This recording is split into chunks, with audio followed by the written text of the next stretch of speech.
Hello, and this is Delia again. I'm reading The Vampire Diaries, The Struggle. I am on Chapter 11, and this is Part 8. She settled back on one heel, ready to jump into action. At any minute, she ought to be angry with him now, after what he'd done to her in the dream. She was, but there was no point in expressing it. He knew how furious she must be, and he would only laugh at her if she told him. She watched him quietly, intently, waiting for his next move. But he didn't move. Those hands that could dart as quickly as striking snakes rested motionless on his knees. His expression reminded her of the way he'd looked at her once before. The first time they'd met, she'd seen the same guarded, reluctant respect in his eyes, except that then there had also been surprise in them. Now there was none. "You're not going to scream at me or faint," he said, as if offering her the standard options. Elena was still watching him. He was much stronger than she was, and faster. But if she needed to, she thought, she could get to the edge of the roof before he reached her.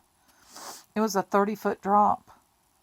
If she missed the balcony, but she might decide to risk it. It all depended on Damon. "I don't faint," she said shortly, "and why should I scream at you? We were playing a game. I was stupid that night, and so I lost. You warned me in the graveyard about the consequences." His lips parted in a quick breath, and he looked away. "I may just have to make you my queen of shadows," he said. And speaking almost to himself, he continued, "I've had many companions, girls as young as you, and women who were the beauties of Europe. But you're the one I want at my side, ruling and taking what we want when we want it, feared and worshipped by all the weaker souls. Would that be so bad?" "I am one of the weaker souls," Elena said. "And you and I are enemies, Damon. We can never be anything else." "Are you sure?"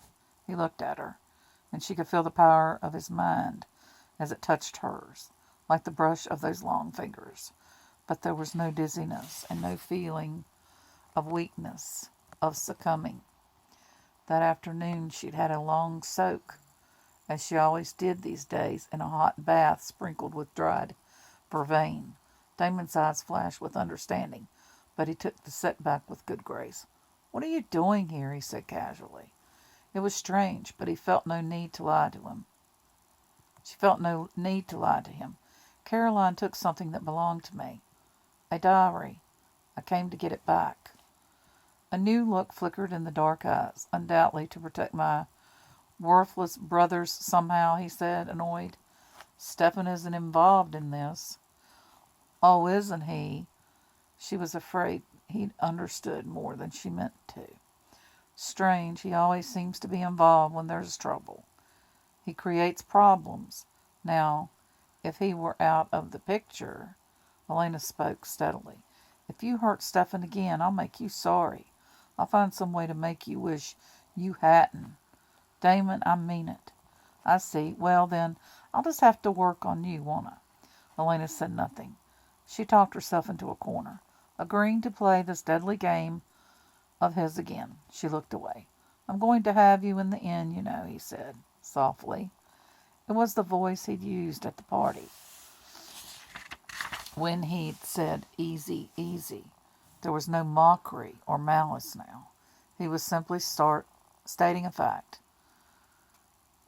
"By hook or by crook, as you people say. That's a nice phrase. You'll be mine before the next snow flies." Okay, and I'll continue.